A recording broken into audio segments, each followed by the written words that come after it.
अस्सलाम वालेकुम। मेरा नाम डॉक्टर सलीमुज़्ज़मान अदहमी है। मैं शालामार हॉस्पिटल में हेड ऑफ डिपार्टमेंट पल्मोनोलॉजी हूँ। आज हम थोड़ी-सी बात करने लगे हैं लंग कैंसर के मुतालिक, फेफड़ों का सरतान।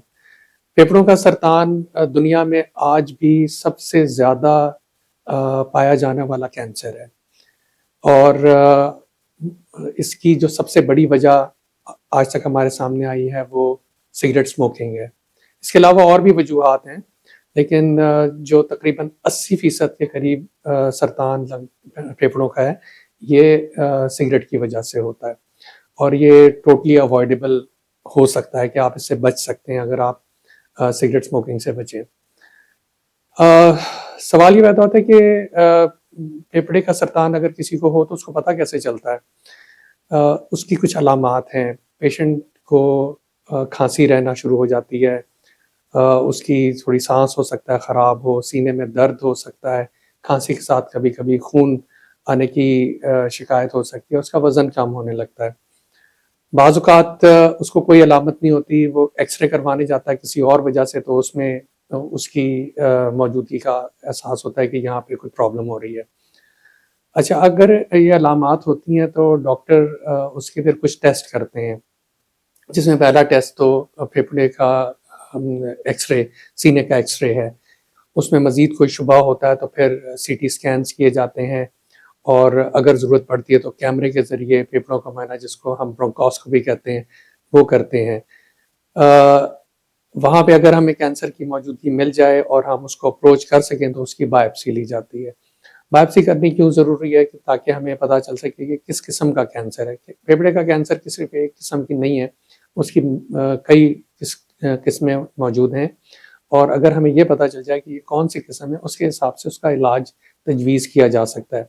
कुछ कैंसर ऐसे हैं कि जो रेडियोथेरेपी पे अच्छा रिस्पॉन्स करते हैं या कीमोथेरेपी पे रिस्पॉन्स करते हैं, या कुछ कैंसर ऐसे हैं कि जो अगर अर्ली स्टेज पे पकड़े जाएँ तो उनका ऑपरेशन करके उनको मुकम्मल निकाल के मरीज़ को मुकम्मल तौर पे क्योर भी किया जा सकता है।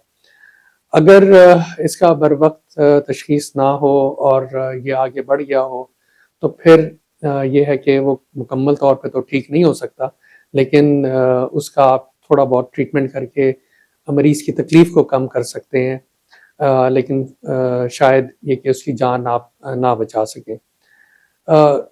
अब ये सवाल पैदा होता है कि इससे बचा कैसे जा सकता है? बचने की सबसे बड़ी जो चीज़ हम सबको रिकमेंड करते हैं कि आप स्मोकिंग से बचें। जिस माहौल में कोई सिगरेट पी रहा है, आप वहाँ पे भी बैठने से बचें।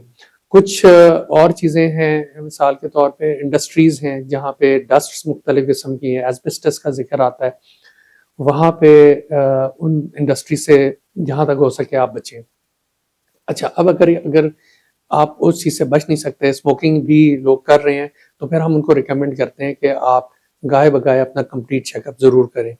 स्मोकर्स को चाहिए कि कम से कम साल में 1 दफ़ा अपना एक्स-रे ज़रूर करें, लेकिन अगर उनको कोई नई अलामत पैदा होती है, कोई खाँसी या कहीं से खून आने की, खाँसी के ज़रिए शिकायत पैदा हो, तो फ़ौरी तौर पे डॉक्टर से राब्ता करें ताकि उनके टेस्ट किए जा सकें और मर्ज़ की तशख़ीस की जा सके। तो आखिर में बात सारी ये आती है कि मर्ज़ को होने ही ना दिया जाए और उसकी सबसे जो चीज़ आप कर सकते हैं, जो आपके हाथ में है, वो ये कि आप सिगरेट से बचें।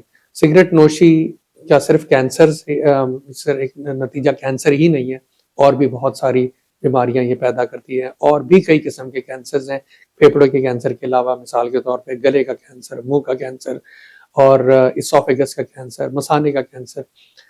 तो सिगरेट स्मोकिंग एक ऐसी चीज़ है जिससे एज ए पल्मोनोलॉजिस्ट मैं सबको कहूँगा कि जितना बच सकते हैं बचें, क्योंकि कैंसर से अगर बच भी जाएं तो और भी बहुत सारी बीमारियां हैं फेफड़े की, जैसे मिसाल के तौर पे सीओपीडी है, एस्मा है, ये सब चीज़ें भी सिगरेट से पैदा होती हैं। तो आप लोगों को मेरा मैसेज पैगाम यही है कि कैंसर एक ऐसी चीज़ है कि जिससे जितना बच सकते हैं बचें, और जो उसके अवामिल हैं जो उसको पैदा करते हैं उनसे आप बचें, क्योंकि इसका मुकम्मल इलाज बहुत कम ही मुमकिन है। तो मुझे उम्मीद है कि आपको ये इन्फॉर्मेशन अच्छी लगी होगी और इसका कोई अच्छा नतीजा निकलेगा। आप लोग अपनी ज़िंदगी में इस मशवरे को शामिल करें तो हो सकता है कि आपको फ़ायदा है। बहुत शुक्रिया।